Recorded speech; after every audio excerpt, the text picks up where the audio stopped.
Saan mang sulok ng mundo, sagot ay aabot sa'yo. Ano mang katanungan mo, hatid ka panatagan sa'yo. Gabay maging sa landas mo, at ang pagtatagumpay mo. Buksan ang puso't isipan, tayo na sa ang sagot ng Biblia. Kailangan ba talaga nating manalangin?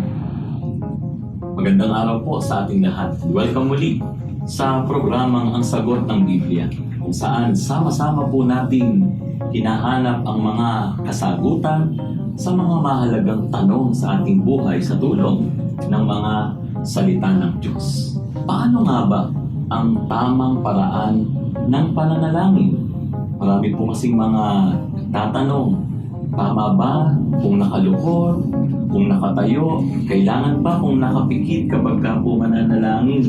O kaya naman po yung pagkataimtim, o kung naglalakad kahit saang lugar, saang dako. Napakahalagang issue po nito. Kaya marami po sa atin marahil ang curious kung ano ba talaga ang katotohanan mula po sa Biblia tungkol sa tamang paraan ng pananalangin. At para matulungan po tayo sa mga kasagutan mula po sa banal na kasulatan, kasama po natin ngayon Elder Melchor Payawal upang bigyang daan ang mga kasagutan sa mahalagang tanong po na ito. Elder?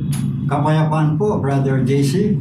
Kapayapaan po sa aming mga taga-subaybay ng programang ito, ang sagot ng Biblia. Tungkol po sa inyong mga tanong ng ating mga viewers, ng ating mga taga-subaybay, mahalaga po na madaanan talaga natin ang pagsangyan na pananalangin. Kasi ang panalangin po, Brother JC, ay bahagi na talaga yan ng buhay ng isang tao, lalo na ng isang mananampalataya. Pero higit po sa paraan ng pananalangin, meron lalong mahalaga yung malaman natin kung ano mismo ang tamang paraan ng panalangin na itinuturo ng ating Panginoong Diyos. Opo, Elder. At actually, yun po mismo yung tanong na gusto po ng ating mga viewers na sagutin. Paano po ba ang tamang pananalangin ayon po mismo sa Biblia? Kung ang pagbabatayan po natin, Brother JC, ay ang banal na kasulatan, kaya po ng sinasaad sa Ebanghelyo ayon kay Mateo, sa 5, baka pwede po makibasa natin. Mateo 6:5. At kapag kayo ay nananalangin, huwag kayong maging tulad sa mga mapagkunwari, sapagkat ibig nilang tumayo at manalangin sa mga sinagoga at sa mga panulukan ng mga lansangan, upang makita sila ng mga tao. Katotohanang sinasabi ko sa inyo, tinanggap na nila ang kanilang gantimpala. Diyan po malino na itinuro ng Panginoong Yesus ang isang paraan ng tamang pananalangin, Brother JC.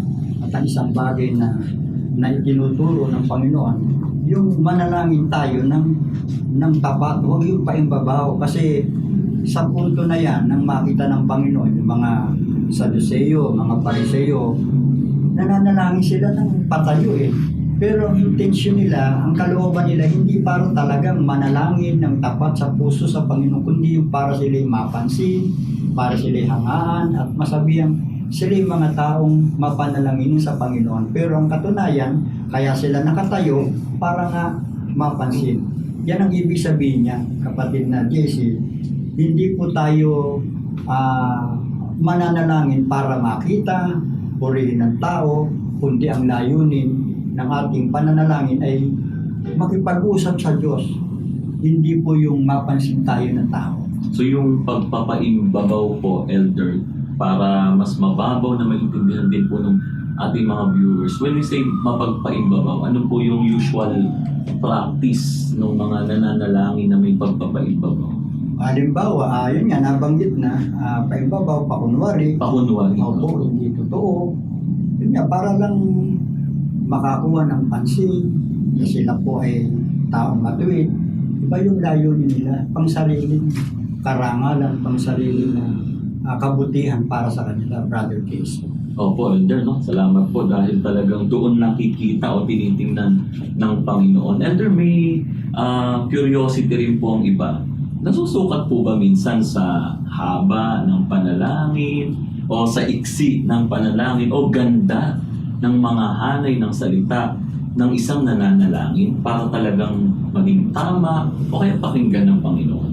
Ang totoo po, Brother Jason, sa lahat po ng mga taga-subaybay natin, ang talagang tinitingnan ng Diyos ang puso ng taong nananalangin.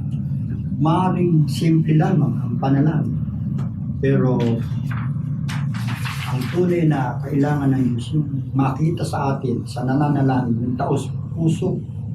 Ito yung higit na mahalaga sa panalangin ginagawa ng tao, Brother Jason. So kapag ka po nananalangin ng isang tao lumalapit sa Panginoon, napakahalaga po pala, Elder, yung maipakita niya talaga ang laman ng puso niya sa harapan ng Panginoon.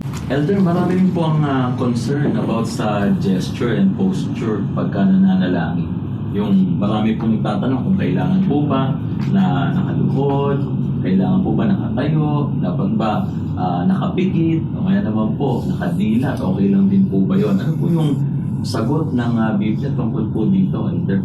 So hindi po naman sinabi ng Biblia, Brother JC, na kung ano yung posture mo, kung ano yung gesture mo sa pananalangin. Pero mahalaga din po yun. Basahin natin kung ano talaga ang motibo ng Diyos kapag tayo po ay mananalangin. Patay po sa Mateo, sa 1:6, pakibasa po, Brother JC. Mateo sa 1:6. Ngunit kapag ikaw ay mananalangin, pumasok ka sa iyong silid at pagkasara mo ng iyong pinto, ay manalangin ka sa iyong Ama na nasa lihim, at ang iyong Ama na nakakakita ng mga lihim ay gagantimpalaan ka. So dyan po, Brother JC, ang binibigyan din dyan, yung kataimtiman, yung tahimik, taimtim na pakikipag-usap sa Diyos. Kasi yung panalangin mismo yung actual na pakikipag-usap natin sa Diyos. So ang punto po, yung taimtim na panalangin, hindi po paksa dyan, hindi po pinag-uusapan dyan kung ikaw ba nakaluhod. Mabuti kung nakaluhod. Pero depende po sa sitwasyon kung ano bang posisyon ang kailangan natin gawin. Kung nakaupo o nakatayo. Maaari rin po yung Brother JC. Pero maging yung pagpikit. Kasi yung kilos natin, yung maging action natin pag tayo mananalangin, dala na yun. Dinadala ka na kung ano sinasabi mo. Para bang pagka ikaw may sinasabi, kusang kumigilos yung kamay mo, di ba? Pag ikaw ay talagang taimtim, tahimik, na nananalangin sa Panginoon, kusang pipikit yung mata mo. Di ba? So wala po doon yung paraan ng tamang panalangin. Kung ikaw ba'y nakaluhod, kasi nga, depende nga sa sitwasyon o pagkakataon. Merong mga naglalakad kapag ka biglang lumindol, nananalangin, di ba? Ano yung posisyon nila? Yun na yun. Kaya nakatayo, kaya nakaupo. Paano yung mga nakahiga? Nasa mga hospital, may mga karamdaman, nakahigayan. So hindi talaga pwedeng lumuhod, hindi rin pwedeng nakatayo. So kung ano po yung hinihingi ng pangailangan, yun ang tamang paraan ng pananalangin. Ang importante na ikaw ay nananalangin sa Panginoong Diyos. Napakahalaga po, no? Elder, halos kompleto po, no? Na sa paraang tama talaga na ayon mismo sa pagtuturo po ng Biblia, dapat tayo ay manalangin. At gaya po ng sinabi nyo, sana naging malinaw din po sa ating mga viewers yung napakahalaga pong punto na kataimtiman, yung taimtim sa puso mo na ikaw ay nananalangin. So kung yun po yung mga pamamaraan ng pananalangin, Elder, meron din po bang dapat na iwasan ang tao kapag ka po siya ay mananalangin? Like for example, yung mga hindi dapat na ginagawa kapag ka po mananalangin. Ano po sabi ng Panginoon? Basahin po natin, Brother JC, para makatiyak tayo kung meron bang dapat iwasan kapag tayo nananalangin sa Panginoon. Mismong sinabi rin ng Panginoon yan. Basahin po natin ang Ebanghelyo ayon kay Mateo sa 7. Mateo sa 7. At sa pananalangin ay huwag kayong gumamit ng walang kabuluhang paulit-ulit na tulad ng ginagawa ng mga hintil sapagkat inaakala nilang sila ay pakikinggan dahil sa marami nilang salita. Katulad po nung pinanggalingan ng talata na yan sa bandang taas, yung kapag kayo nananalangin, huwag kayong gaya ng mga paimbabao. Diyan naman po, sinabi ng Panginoon, kapag kayo mananalangin, huwag kayong gagamit ng walang kabuluhang paulit-ulit na tulad ng ginagawa ng mga hintil.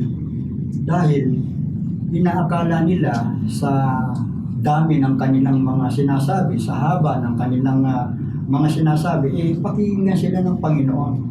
Hindi naman po ibig sabihin nito, Brother JC, bawal nang hingin uli yung hiningi natin ng mga nakaraan.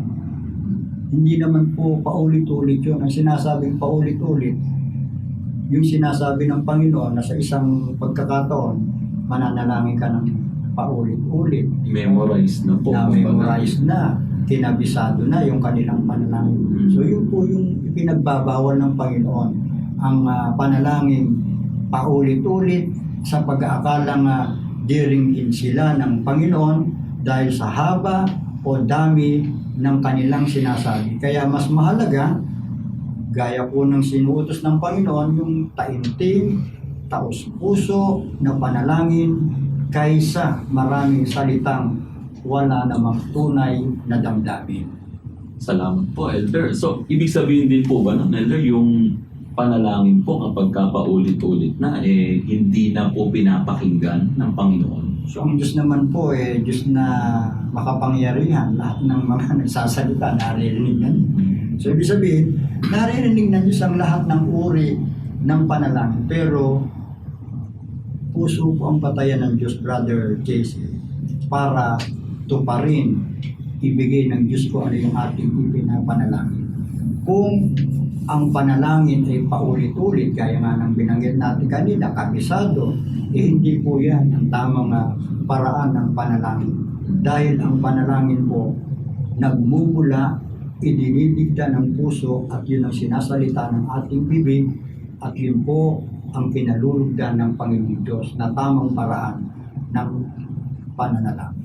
Wow, maraming salamat po, Elder Melchor, sa mahalagang sagot na inyo pong ibinahagi. At sana po, naging maliwanag din po ito sa ating mga minamahal na viewers. Kung nakatulong po sa inyo, sa ating lahat, ang mga naging pagsagot na ito, mga pag-aaral na ito, inaanyayahan po namin kayo na mag-subscribe muli sa ating pong YouTube channel na MEC TV at i-follow ang ating pong MEC Media sa Facebook upang mas marami pa po tayong mapag-aralang katotohanan mula po sa salita ng Diyos.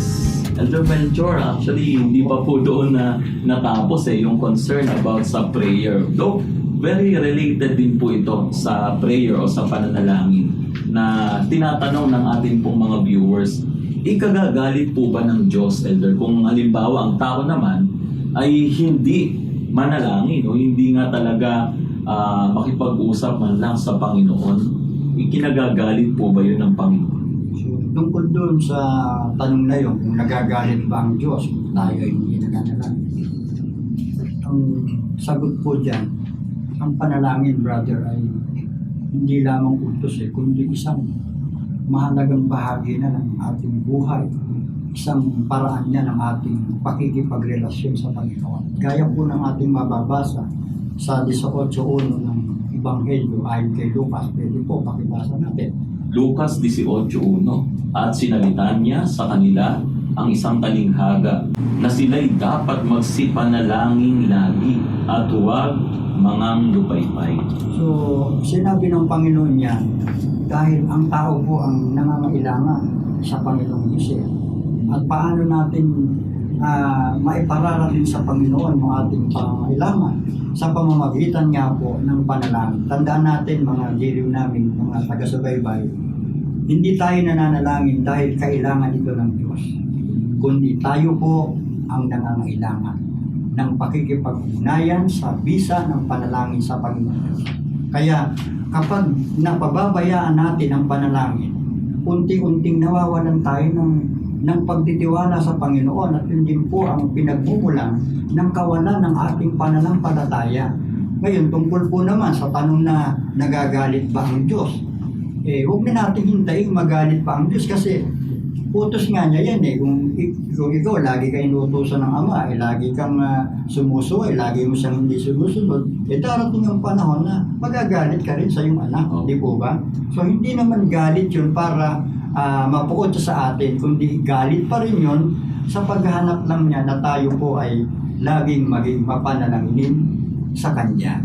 Sana na kuha po yun ng ating mga viewers, Elder, dahil napakahalaga po nung binanggit nyo, lalo na sa part na yung pananalangin, hindi naman talaga po ito para sa Panginoon po. Ibig sabihin po nito, ang panalangin po talaga, Elder, ay para sa kapakanan din po natin.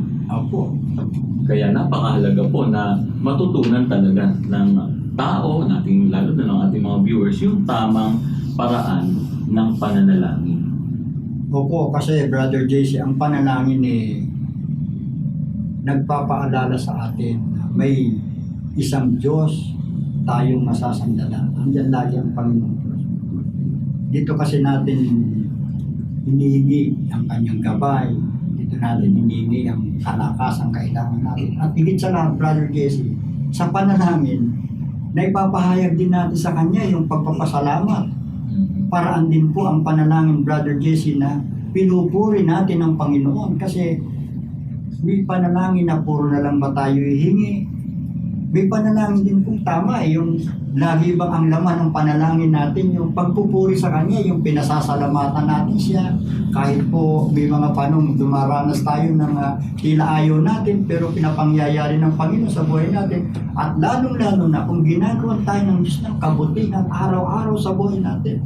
So yun po ay tanda ng ating taos-pusong pagkilala, pasasalamat at pagpuri sa ating Panginoong Diyos. At yun ay magagawa natin kung lagi tayong mananalangin sa Kanya. Yun po, Elder. Salamat po. Dahil actually, doon sa mga nabanggit nyo po na yon na bisa o pwede nating sabihin magandang dulot talaga ng pananalangin na ito pala yun. Ito pala yung paraan para lumapit, humingi, magpasalamat sa Panginoon. Elder, unfortunately, minsan yung tao nasasamantala or if not, natitake for granted po ang panalangin. Halimbawa po yung nananalangin lang po kapag may kailangan. Meron pong ganun. Lumabas pa nga po sa isang sumikat na kanta yun, kinakausap lang kita kapag ako'y nangangailangan. Bisa nagiging ganun po ang tao, Elder, lalo na kapag nasa pagkakasakit, nakakaalalang manalangin, kalamidad, nakakaalalang manalangin. Pagka lang po talaga may kailangan. Ano po yung pwede nating maipayo sa ating mga kapwa-tao, sa ating mga kaibigan? Ano po bang opinion o maipapayo nyo po tungkol dito para sa kanila? So siguro, brother, ipapayo natin na hindi naman siguro na mabuti. Isang hindi magandang ugali yung pag meron ka ng kailangan, maalala mo ang Panginoon. Kasi po ang panalangin hindi lang para humingi, di ba? Ito rin po, kapatid na JC, gaya ng nabanggit kami na isang paraan ng pagpupuri, pagpapasalamat, at pagkilala sa kabutihan ng Diyos. Kaya kapag ang panalangin ay ginagawa lamang, Brother JC, tuwing may kailangan tayo, halimbawa may problema, kapag maayos ang kanyang kalagayan, parang hindi niya na kailangan ng Diyos.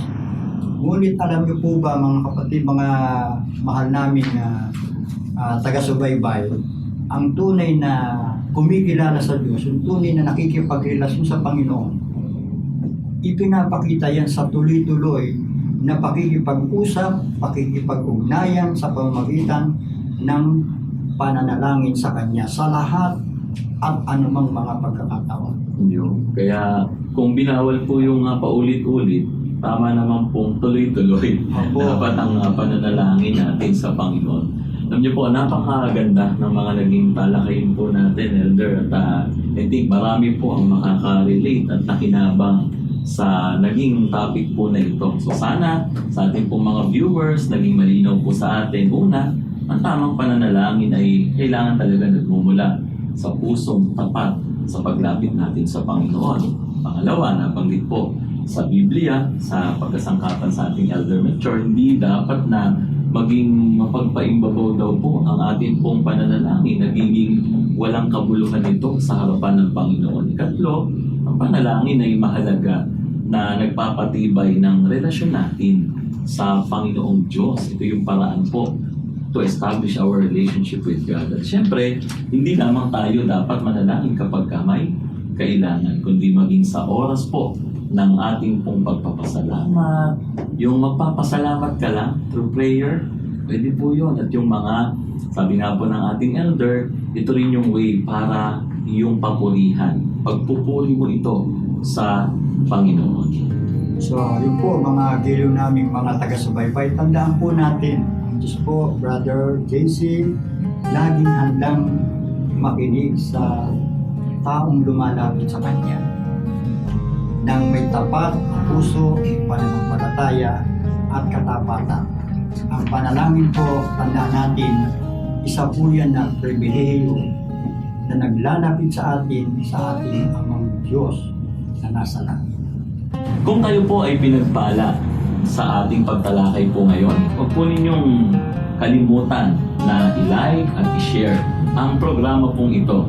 Muli, mag-subscribe po tayo sa MHC TV at i-follow ang MHC Media sa Facebook para po sa mas marami pang mga pag-aaral ng salita ng Diyos. At bago po tayo tuluyang magtapos, syempre inaanyayahan din po namin kayong sama-sama na tayo po ay manalangin. Opo, samahan niyo po kami sa isang panalangin, anuman po ang inyong pinagdaraanan, anuman po ang inyong mga gustong ipagpasalamat sa Panginoon, o di kaya nasa ilalim ng mga pagsubok, mga kabigatan sa buhay, tayo na po at ating pong ilapit sa Panginoon.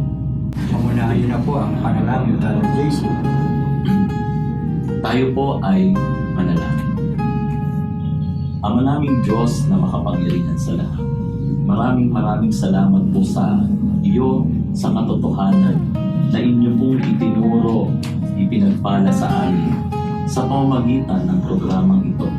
Tunay po na naliliwanagan kami sa bawat pakikinig po namin at pagsubaybay kasama ng aming pong mga kaibigan. Sana anuman ang kanilang mga pinagdaraan ng Panginoon, lagi nilang maalalang lumapit sa iyo sa pamamagitan ng pananalangin. Sana po, Panginoon, sa bisa ng mga kasagutan sa mga pagkakataong ito na aming tinalakay, maging daan ito para ma-encourage ang bawat isa na lumapit sa iyo at itulog sa iyo ang aming mga pangangailangan, ang aming mga pinagdaraanan, o kung kami man ay pinagpala mo, Panginoon, sa iba't ibang paraan ng aming buhay, kami naman ay laging matutong bumalik at magpasalamat sa iyo. Salamat po, Panginoon, sa iyong kinakasangkapan na sa pamamagitan po ng iyong mga salita ay naibabahagi sa amin ang tamang pananampalataya na nakatutulong sa tamang paraan ng aming mga pamumuhay. Pagpalain mo po sana ang bawat isang nakipagkaisa sa amin, nakinig, nanood at sumusubaybay sa programa ito. Ang lahat po ng ito ay amin pong panalangin sa pangalan niyo pong Diyos at Kristo Jesus na aming tagapagligtas. Amen.